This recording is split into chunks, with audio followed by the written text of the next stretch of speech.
Halo anak-anak, materi pembelajaran kita hari ini itu adalah biologi sel atau sel.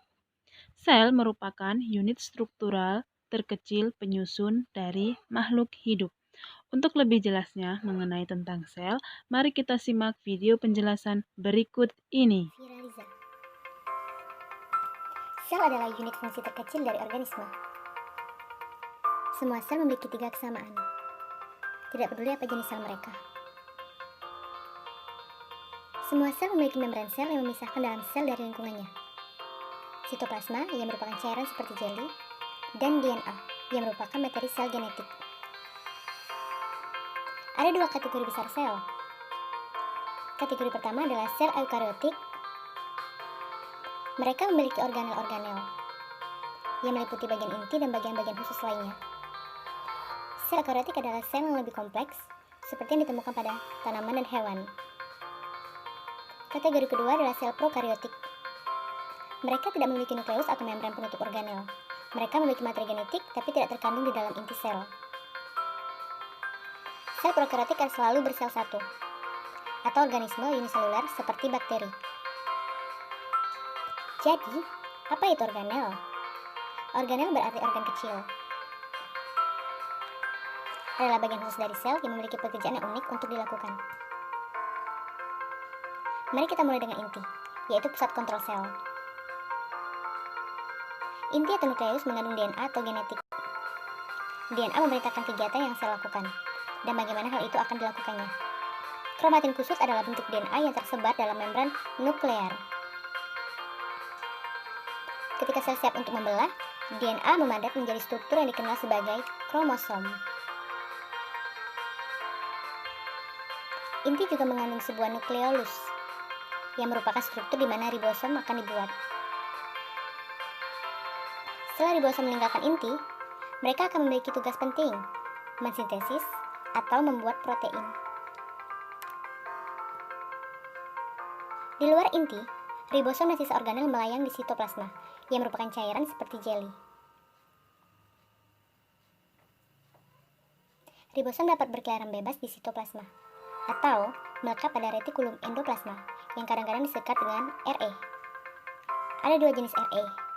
RE kasar memiliki ribosom yang melekat padanya, dan RE halus tidak memiliki ribosom melekat padanya. Retikulum endoplasma adalah membran tertutup untuk mengangkut bahan, seperti protein disintesis oleh ribosom. Protein dan bahan lainnya muncul dari retikulum endoplasma melalui vesikula kecil, di mana aparatus Golgi, yang kadang-kadang disebut dengan badan Golgi, akan menerima mereka. Protein bergerak melalui badan Golgi, lalu mereka akan diubah menjadi bentuk yang dapat digunakan oleh sel. Badan Golgi ini melakukannya dengan melipat protein menjadi bentuk yang dapat digunakan, atau menambahkan bahan lain pada mereka, seperti lipid atau karbohidrat. Pada tumbuhan, vakuola adalah struktur base seperti kantung yang menyimpan bahan yang berbeda. Di sini, di sel tumbuhan, vakuola sentral berfungsi untuk menyimpan air. Kembali ke sel hewan, Anda akan melihat organel yang disebut lisosom. Lisosom adalah pengumpul sampah yang mengambil bagian sel yang rusak. Mereka penuh dengan enzim yang akan memecah puing-puing sampah pada sel. Mitokondria adalah organel pembangkit tenaga listrik untuk kedua sel, baik itu sel hewan maupun sel tumbuhan. Selama proses yang disebut dengan respirasi seluler, mitokondria membuat molekul ATP yang menyediakan energi untuk semua kegiatan sel. Sel-sel yang membutuhkan lebih banyak energi akan memiliki lebih banyak mitokondria. Sementara sel mempertahankan bentuknya dengan menggunakan sitoskeleton. Sitoskeleton termasuk mikrofilamen, seperti benang yang terbuat dari protein, dan mikrotubulus, yang merupakan tabung tipis berongga. Beberapa organisme, seperti tumbuhan yang fotoautotropik, mereka menangkap sinar matahari untuk energi. Sel tumbuhan memiliki organel yang disebut kloroplas. Kloroplas adalah tempat di mana terjadinya fotosintesis. Ini berwarna hijau karena memiliki pigmen hijau yang disebut klorofil. Sel tumbuhan juga memiliki dinding sel di luar membran sel mereka, sebagai pendukung bentuk dan melindungi sel tumbuhan. Sel hewan tidak pernah memiliki dinding sel. Ada banyak struktur unik lainnya yang hanya beberapa sel miliki. Dapat dilihat sebagai berikut. Pada sel hewan misalnya, saluran pernapasan dilapisi dengan sel yang memiliki silia. Ini adalah rambut mikroskopis yang dapat bergerak seperti gelombang. Fitur ini membantu perangkap untuk menghirup partikel di udara dan mengeluarkan mereka ketika Anda batuk. Fitur lain yang unik di beberapa sel adalah flagela. Beberapa bakteri memiliki flagela.